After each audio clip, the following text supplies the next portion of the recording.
노동저널TV 시청자 여러분 안녕하십니까? 김수은입니다. 6월 둘째 방송을 시작하겠습니다. 오늘의 뉴스입니다. 서울교통공사가 2,000여 명 구조조정 계획을 밝혔습니다. 레일 노동저널TV가 분석했습니다. 서울교통공사 노조가 구조조정에 맞서 현장 투쟁과 서울시를 상대로 한 투쟁을 진행 중입니다. 전국 6대 광역시 도시철도 노조가 공동투쟁 결의를 밝히고 국회에서 정의당과 기자회견을 가졌습니다. 철도노조 역시 고속철도 통합을 위한 투쟁 계획을 확정했습니다. 철도노조 임시대의원대회 소식입니다. 정치권 또한 철도노조 투쟁 지지를 밝히고 있습니다.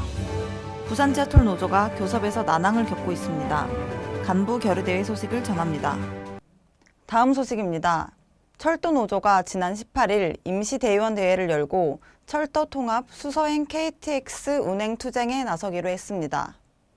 대의원들은 전라선 SRT 투입을 박근혜 정권에 이은 제2의 철도 쪼개기로 규정했습니다. 국토부를 향해서는 문재인 정부가 약속한 철도 통합과 지역민의 요구인 수서행 KTX의 조속한 운행을 촉구했습니다. 이번 철도노조 임시대의원대회에서 대의원들은 6월 8월 투쟁 계획을 만장일치로 심의 의결하고 준법 투쟁과 파업을 포함한 총력 투쟁 계획을 확정했습니다.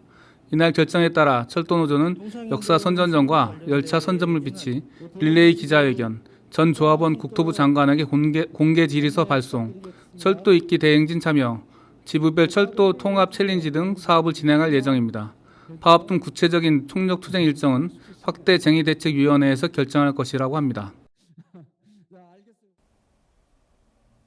한편 철도노조는 정의당과 철도 통합, 철도 서비스의 보편적인 확대를 촉구하는 기자회견을 국회에서 가졌습니다.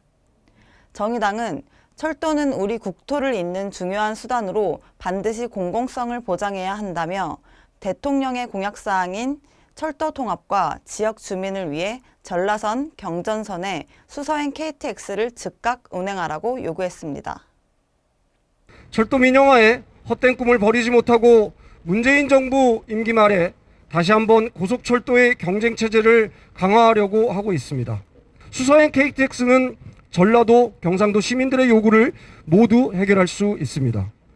국토교통부가 철도노조의 합리적 대안을 수용하지 않는다면 이는 이번 전라선 SRT 운행이 지역 시민들의 요구를 수용하는 것이 아니라 10일 국회의사당 앞에서 열린 공동기자회견에서 정의당과 철도노조는 박근혜 정부가 주장한 고속철도 경쟁은 대국민 사기극이었다며 매년 559억 원의 중복거래 비용 발생, 차량 정비, 역 운영, 시설 유지 보수 관제 등 대부분 SRT 업무를 철도공사가 대신하고 있는 현실, SRT 전용 노선에서 사고 발생 시 수습 과정에서의 혼선 등의 안전 위협을 근거로 제시했습니다. 깨진 철도를 하나로 통합하라는 것, 철도를 비롯한 공공부문의 공공성을 확대하라는 것이었습니다. 그러나 아직 출발조차 하지 않았습니다. 문재인 정부가 애초에 대통령 후보로서 공약했던 철도 통합의 약속을 지키고 철도 서비스를 모든 국민들이 보편적으로 안전하게 이용할 수 있도록 시스템을 정비하자는 것입니다. 세종시에서 철도 지하철 노조 간부들의 결의대회가 열릴 예정입니다. 공익서비스 비용의 정부 부담, 철도안전법 개정, 고속철도 통합과 도시철도 민간 위탁 중단, 안전인력 충원을 정부에 요구하기 위해서입니다. 경제위기, 보건위기, 환경위기, 3중의 위기 시대라고 합니다. 역사에서 위기는 늘 있었습니다. 그리고 그 역사가 말해주는 교훈은 지배자들이 위기를 불러들였으면서도 민중들에게 책임을 전가했다는 것입니다. 노동자들의 단결이 어느 때보다 소중해지고 있습니다. 단결한 민중은 패배하지 않는다고 합니다. 이상 레일 노동저널TV였습니다.